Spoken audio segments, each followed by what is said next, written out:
E aí, meus queridos e queridos, aqui é o professor Pedro Ivo e na aula de hoje nós vamos falar um pouco sobre ciclo de Carnot, né?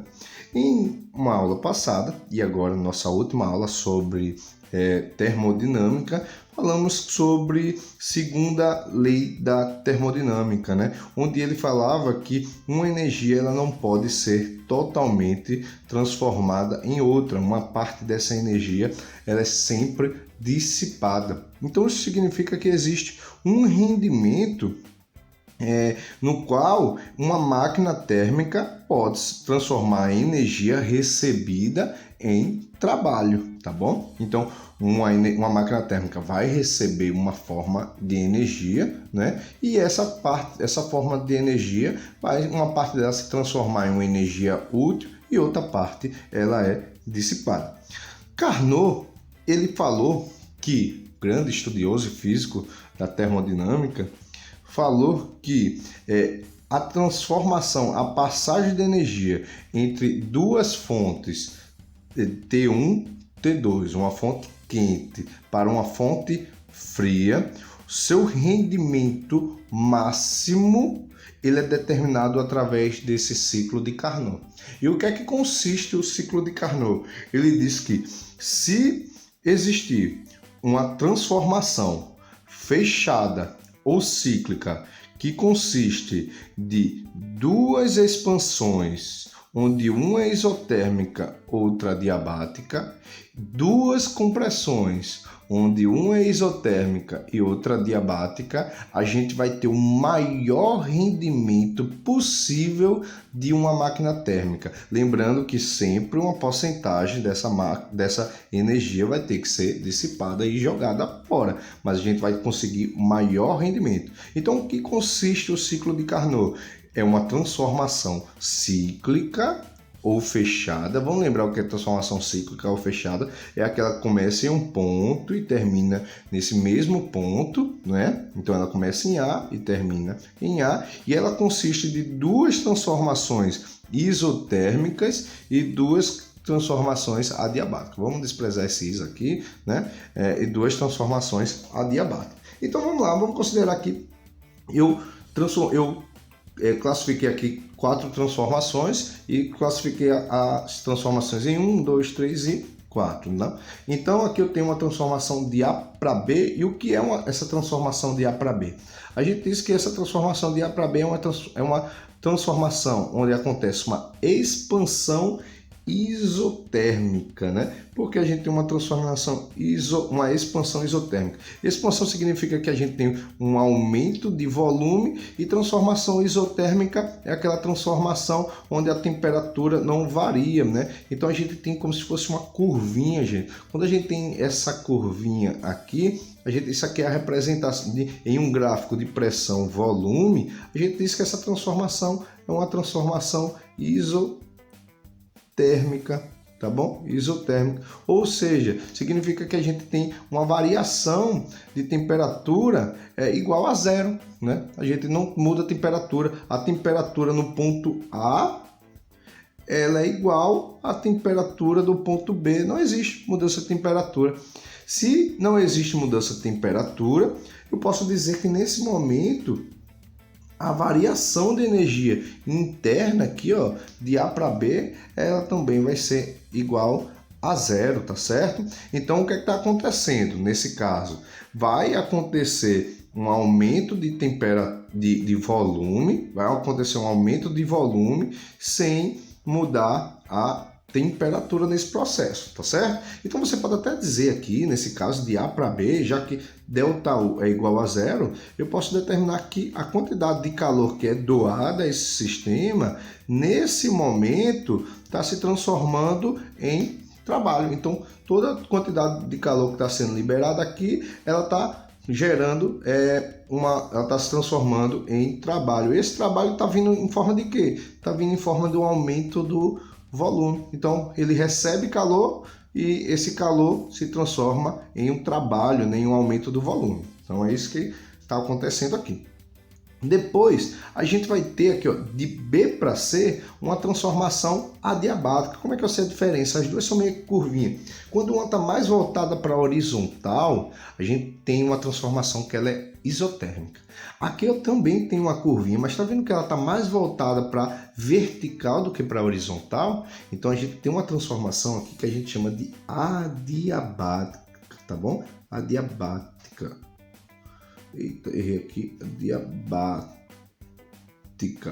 Pronto, beleza? E o que é uma transformação adiabática? A transformação adiabática é aquela onde não existe troca de calor com o meio exterior. Ou seja, ele nem recebe nesse momento calor e ele nem cede calor para o meio exterior, tá bom? Ele nem recebe calor, nem perde calor. Ou seja, se Q é igual a zero nesse processo, e está acontecendo um aumento do volume, se você repara, né? Está acontecendo um aumento do volume. Então, nesse caso, o que eu posso dizer? Se Q é igual a zero, eu posso dizer que trabalho é igual a menos ΔU, quando a gente tem um Q igual a zero. O que quer dizer isso? Ó? Quando eu tenho um trabalho positivo, eu tenho um ΔU, que é uma grandeza relacionada à temperatura, negativa. Quando é que o trabalho ele é positivo? Quando a gente aumenta o volume, não é? A gente tem um trabalho positivo quando existe um aumento de volume. E quando é que ΔU é negativo? Quando a gente tem uma diminuição de temperatura. Então, o que é que significa dizer isso, gente? Que nessa transformação, nessa transformação adiabática, vai existir um aumento do volume, mas como ela é adiabática, não troca calor, a temperatura nesse estado, ela diminui mesmo sem troca de calor. Então, a gente vai ter aqui, ó, temperatura constante, aumentando o volume. Aí, nesse processo aqui, olha, a gente vai ter um aumento de volume, só que a temperatura começa a esfriar. A gente começa a esfriar. Então, ó, aumenta volume, temperatura constante e depois ela começa a esfriar aqui. Já no processo de C para D, D para A, vai acontecer um processo totalmente inverso. De C para D, eu tenho aqui também uma transformação isotérmica,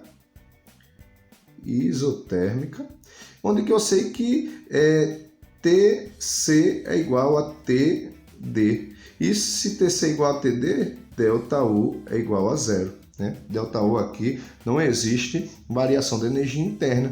Se não existe variação de energia interna, significa dizer que Q é igual a trabalho. Só que nesse caso, você percebe que o volume está diminuindo. Então, se esse trabalho é negativo, se eu multiplicar isso aqui por menos 1 para ele virar negativo, Q também vai ficar negativo. Então, eu tenho que menos Q é igual a menos trabalho. Ou seja, o que é que está acontecendo aqui? Enquanto aqui eu estou recebendo calor para gerar um trabalho positivo, aqui para ele provocar uma diminuição do volume, ele começa a perder uma forma de energia, ele começa a perder calor nesse momento, né? Então, ele perde calor e aí a gente vai ter uma diminuição do volume sem mudar a temperatura. Já que de D para A, a gente tem uma transformação adiabática, cuidado para não errar aqui, um erro gramatical, onde a gente tem que Q igual a zero, não troca calor com o meio, né? Então, se ele não troca calor com o meio, o que é que eu cheguei a falar? Trabalho é igual a menos ΔU. Como eu sei que está existindo uma diminuição aqui do volume, eu sei que esse trabalho é negativo, né? Volume, quando diminui, o trabalho é negativo. Então, eu vou multiplicar por menos 1 e aí eu vou encontrar menos trabalho é igual a mais ΔU. Quando é que o trabalho é negativo? O volume diminui. E quando é que ΔU é positivo? Quando ele esquenta. Então, o que é que significa dizer isso? Que nesse momento está acontecendo uma diminuição do volume e ele está esquentando nesse momento, né? Ele está esquentando. Então, ó, ele aqui, ó, diminui o volume com temperatura constante, diminui o volume esquentando. Então, ó, aumenta volume com temperatura constante e depois esfria. Depois diminui volume, esquenta. E aí fica esfriando, esquentando, esfriando, esquentando e criando um processo cíclico. Então, quando acontece esse ciclo de Carnot, a gente consegue determinar um maior rendimento de uma máquina. Se você reparar, está existindo a relação entre dois processos de temperatura constante e dois processos sem troca de calor. Isso ΔT, ΔU igual a zero e Q igual a zero. Então tem uma relação de temperatura e de calor nesse ciclo de Carnot. Então o que, a gente pode dizer, gente? Que a proporção de temperatura na região dissipada, aquela fonte fria que é jogada fora, a energia jogada fora, dividido pela fonte de energia, pela temperatura na região onde a gente tem uma fonte quente, aquela energia boa que é cedida, ela tem a mesma proporção do calor. Isso aqui são temperaturas. A proporção da temperatura nessas regiões é a mesma proporção do calor que é jogado fora, da energia que é jogada fora, dividido pela energia que é recebida pela máquina, né? Então a proporção é a mesma. Então eu posso dizer que T2 dividido por T1 é igual a Q2 dividido por Q1. Então a gente tem uma formulazinha que eu tinha trabalhado com vocês, que é 1 menos Q2 por Q1. Então substituindo essa informação, a gente vai encontrar que o rendimento também pode ser determinado por 1 menos T2 por T1. Ou a gente pode encontrar se utilizando Q2 por Q1, ou pode se utilizar T2 por T1. Lembrando que a temperatura aqui, ela é a temperatura na escala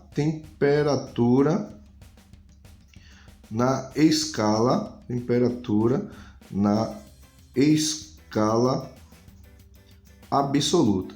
E quem é a escala absoluta é a escala Kelvin. Então, quando você precisar calcular, você vai precisar, geralmente vai dar em Celsius, que é mais convencional para a gente, você vai precisar transformar Celsius para Kelvin. Então, você só vai precisar pegar o valor de Celsius e somar isso com 273. Então, cuidado, gente. Não esquece disso, de transformar essas temperaturas para Kelvin, porque senão vai dar errado. Então, meus queridos e queridos, eu espero que eu tenha ajudado vocês na aula de hoje. Foi uma aula curta, tá bom? E fica até nossa próxima aula. Valeu, galera. Tchau!